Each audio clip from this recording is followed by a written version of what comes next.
And good morning, good afternoon, good evening, whenever you're receiving this information. My name is Rafael Vasquez Guzman, and this is your show, Líderes del Futuro. Typically, we are on KBBF Bilingual Radio 89.1 FM in Northern California, and we are on kbbf.org on Thursdays from 5 p.m. to 7 p.m. Pacific Standard Time. And so today we wanted to talk about depression during school breaks. It is essential, and this is part of my book, Fulfilling the Dream, a guide for immigrant parents living in the United States with a focus on the Latinx community. But we thought it would be important for us to provide a little bit of information in regards to what we all need to pay attention to, especially now that there are higher possibilities of youth having depression, anxiety, panic attacks, and again, suicidal thinking. And as a result of that, we wanted to give some information for the community. So things have changed. Back in the days when many of us were youth, we were not stuck to our phones, video games, computers, and all of that stuff. But a lot of our youth now are using cell phones, computers, tablets, video games, and even televisions as a way of escaping reality, especially when they are depressed. A lot of the time, people don't want to talk about their own feelings. And in fact, many of us in the Latinx community, we have always had this idea of just pretending that everything is fine so that we don't have to actually think about our problems. It's extremely unhealthy. And recently we conducted a survey with high school age students, and many of them said that they don't trust their teachers, they don't trust their counselors when they're feeling down, they don't trust their parents. And a small group of them, 8% of them, said that they basically have nobody out there that they trust when they're feeling down. A good percentage of them have dealt with an anxiety attack or a panic attack in the last month. And then there were other factors that told us that many of them are definitely dealing with some form of depression or anxiety. And so it's important for us to understand that sometimes parents make the mistake of giving their children a cell phone at a very young age, even though research shows that that is not healthy. In fact, a child that is from 0 to 16 months should never have a cell phone, computer, tablet, or television access. They tend to get confused as to what's going on. And as a result of that, it is unhealthy for them to have that. Children that are a little bit older, like between 16 months and about 4 years, should be no more than probably less than an hour in front of cell phones or tablets or any of the stuff. And remember, there was a study done in Europe, I believe it was in Switzerland a while back, that showed that kids that get access to cell phones and tablets often they saw an increase in brain cancer because those kids, again, that signal is going through those fragile brains. And so it's something that, again, should be avoided. And so it's important for us to understand, right? And parents often say, well, I don't know how to get the cell phone away. Well, why did you give them the cell phone to begin with? And second of all, you're the parents. But I do see a lot of parents that come to me and say, when I do lectures and trainings, they say, I just don't want to take the cell phone away because I don't want them to get upset. Well, again, if they are developing an addiction to technology, then we have that responsibility as parents to get them away from that. And so we invite you to again pay attention to that. So as we are talking about these vacations, this period of time where they are away from school, whether it is the summer, the winter, it is important for us to understand that friendships continue to be very important for youth. And as a result of that, we need to make sure that we understand what happens when they are not in school. One, children miss their friends, right? It is important that they see these children. Those friendships are essential, especially if they are feeling down. This type of connections may be the healthy connections that keep them from getting worse. Two, a school, the school can be the only places where some of these kids eat, right? And so some of these children in general, right? Many of these children in our communities are low income. And I'm not just referring to the Latinx community, although that's the community that we primarily work with. All children, right, regardless of their ethnicity, may be dealing with that. And so schools may be the only places where they get some food. So checking up on our neighbors or the friends of our children, inviting them over, right? It's important to keep an eye on them.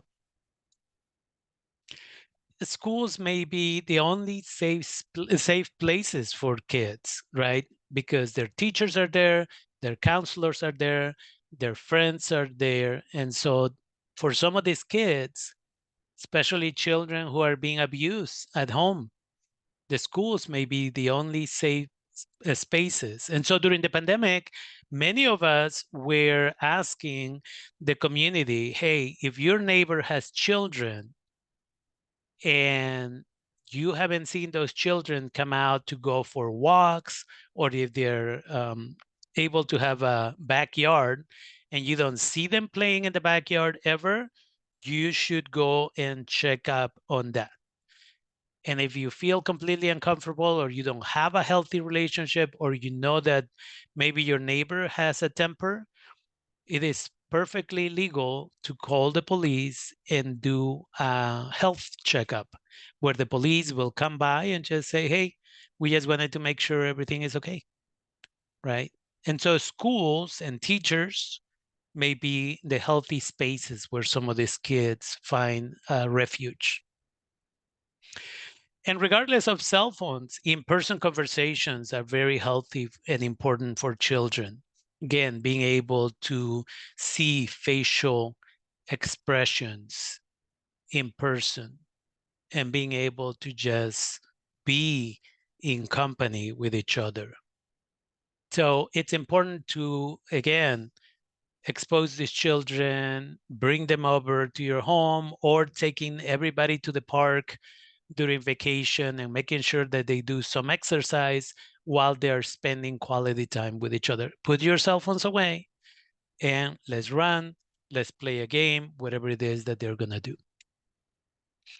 And then from elementary to high school, again, we are seeing more depression. This means in elementary schools, because children tend to be closer to their parents, they're able to have constant communication with them.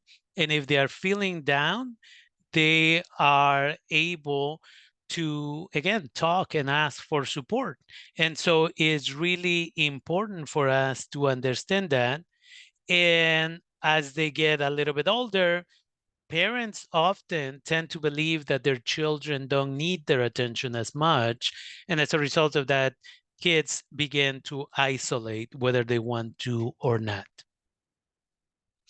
And then again, teachers are often the ones that keep an eye on kids. And if they see a change on the behavior, they're the ones who may approach the child. I know one specific teacher in our area that we think of her as the teacher, the mom, the social worker, and everything else, because kids trust her so much that during lunch and breaks, they stop at her classroom. They enjoy each other's company. And her classroom is often filled because, again, this is a safe space for children to eat their lunch and create community. And so that takes us to the question of what can we do to support our youth? And among the things that we can do, one of them is definitely communicate with them throughout the day. Again, doing check-ins. And even when they are in school, every day we should be spending between 5 and 15 minutes with each one of our children. And if we have children of different ages and we're talking to the older one and the younger one comes in and wants to be part of the conversation, the recommendation that I always give is take one child and take them around the block, take a walk a couple of times around the block and just check in. How is school? How are your friends? How much homework do you have? Is there anything that is coming up for you that I should know, and how can I support you? Come back home, pick up the next one and do the same. Hopefully you have a partner that is supportive and helps you with that process. For school administrators and other professionals, again, it is important that we do this type of recommendations. During these breaks, it is important to maintain a daily routine for when children wake up and when they go to sleep. Many parents make the mistake of saying, oh, they're on vacation, it's okay if they wake up at 1 in the afternoon. And sometimes those same children are texting each other, playing video games until 5 in the morning, and then we wonder why they have such a problem waking up and doing what they need to do. So again, yeah, you may be on vacation, so you get an extra hour of sleep or an extra hour of staying awake at the end of the day, but no more than that. Super important. It is important to also provide them the opportunity to learn, such as reading and writing, right? So it's important. Elementary school children should be reading from 5 to 15 minutes, depending on their age and what grade they're in. Middle school kids, 15 to 20 minutes should be reading out loud to you so that they can practice. As a college professor, I couldn't tell you the number of times that I asked for volunteers to read out loud in the classes and nobody wants to volunteer. And sometimes when they do, they have such a hard time reading out loud. And so it's important that they practice that skill.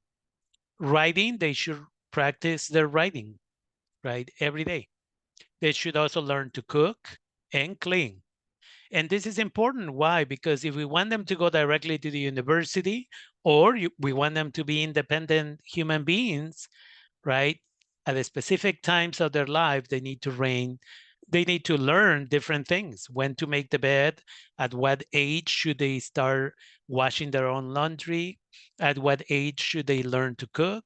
For example, at the age of 7 or 8, they should be able to write the list along with you of the items that you need to buy at the store. Oh, we need rice, put that on your list. We need beans, we need this type of meat, maybe we need milk, eggs, so on and so forth. And then when you're walking around in the store, you say the eggs are going to be this amount, write it down. The rice is going to be this amount, write it down. And as you start heading towards the cashier's desk, do another loop around so that they have time to do the math and see how close they get to the final number. And so those type of things are important. They're learning and they're helping, right? So we invite you to keep that in mind. And then provide the opportunity to visit friends. Again, as I mentioned earlier, taking them to the park. If you know that the other family is having to work, invite them over and then take them hiking, take them to the park to play. Anything like that is super healthy. And then ask for the other family to do the same with your children. And again, when we talk about supervision, we all have heard of those cases where children lie to their parents and say, hey, I'm gonna be at so-and-so's house. And the parents are gonna be there only to find out that they're not. So I always say to parents, make sure you have your children's numbers, your children's friends' numbers, and then their parents or caretakers' numbers. And then another opportunity, if you're able to take some time off work, is to visit universities and colleges. And this starts at a very young age. Child doesn't have to even be able to walk, but we know this. We know that when children grow up in these environments, walking around a college campus, they learn to understand that these spaces is where they belong. So we invite you to keep that in mind as well. So if you're going to Disneyland, again, you can stop at UCLA, you can stop at UC Merced, you can stop at different places where you can visit. And then spend time as a family, meaning maybe playing card games. With our Latinx community, we always tell them to play Loteria. It's a fun game. It's an educational game if done correctly. And again, as a family, we get to spend quality time. During the pandemic, I hosted via Zoom for about 2 years Loteria, and sometimes up to 10 families, I think one time 12 families would log in from my community. And after the game of about an hour, I would go all around the neighborhoods and deliver their prizes. And it was a service that we provided. And the children and the families didn't understand because at first they didn't understand. But what we were doing is we were creating that space, right? They were talking, they were laughing, and we wanted to avoid depression. And we wanted to create the opportunity for children to socialize with other families. So when they would look at another family on the computer screen, they would laugh, they would share. And so it was really beautiful to be able to do that. And then it's important for children to, again, if they are on vacation, put them in some type of sport, or if they are old enough, internships or volunteer work. In some places, as is the case here in Sonoma County, the food bank accepts children as young as 12 to be able to volunteer packaging food. So why not, right? Community service is a beautiful thing. Alice Walker, the famous writer, said that volunteering was the rent that she paid for having the privilege to live in this beautiful planet. So educating our children at a young age to do that is wonderful. And then sometimes there's mentorship programs, right? So looking at that information. And then another opportunity, especially as they get older, scholarships, right? Scholarships are a beautiful thing that can pay for a child's college education. And why not, right? So giving that opportunity to our children to search for those scholarships, apply for scholarships, and then we as adults being present during this process. And the other thing that we need to do all the time is update the 10-year plan. Adults need to have a 10-year plan. Children need to have a 10-year plan. Having a 10-year plan, having goals, short-term goals, long-term goals is essential to avoid depression. Why? Because if you have goals, you're less likely to end up going into depression, much less hurt yourself. So keep that in mind.